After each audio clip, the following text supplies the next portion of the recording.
கர்த்தர் அருளின தீபம் என் தலையின் மேல் பிரகாசித்தது. கர்த்தர் அருளின தீபம் என் தலையின் மேல் பிரகாசித்தது. அவர் அருளின வெளிச்சத்தினால் நான் இருளை கடந்து போனேன். புரிஞ்ச பிள்ளைகள், கடந்து போகிற பிள்ளைங்க நல்ல கையை தட்டி ஆவியில நிரம்பி நீ ஒரு சூழ்நிலை கடந்து போய் கொண்டிருக்கிறப்பா, அதை நீ கடந்து போகத்தக்கதா.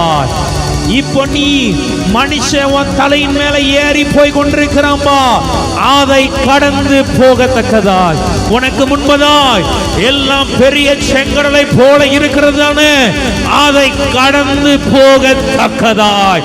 ஐயா, எனக்கு முன்பதாய் எல்லாம் என்னால தாண்டவே முடியாத ஒரு கோட்டைகளாக இருக்கிறது, அதையும் நீ கடந்து போகத்தக்கதாய். விசுவாசிக்கிற பிள்ளைங்க நல்ல கைகளை தட்டி இனி நான் கடந்து போகத்தக்கதாய்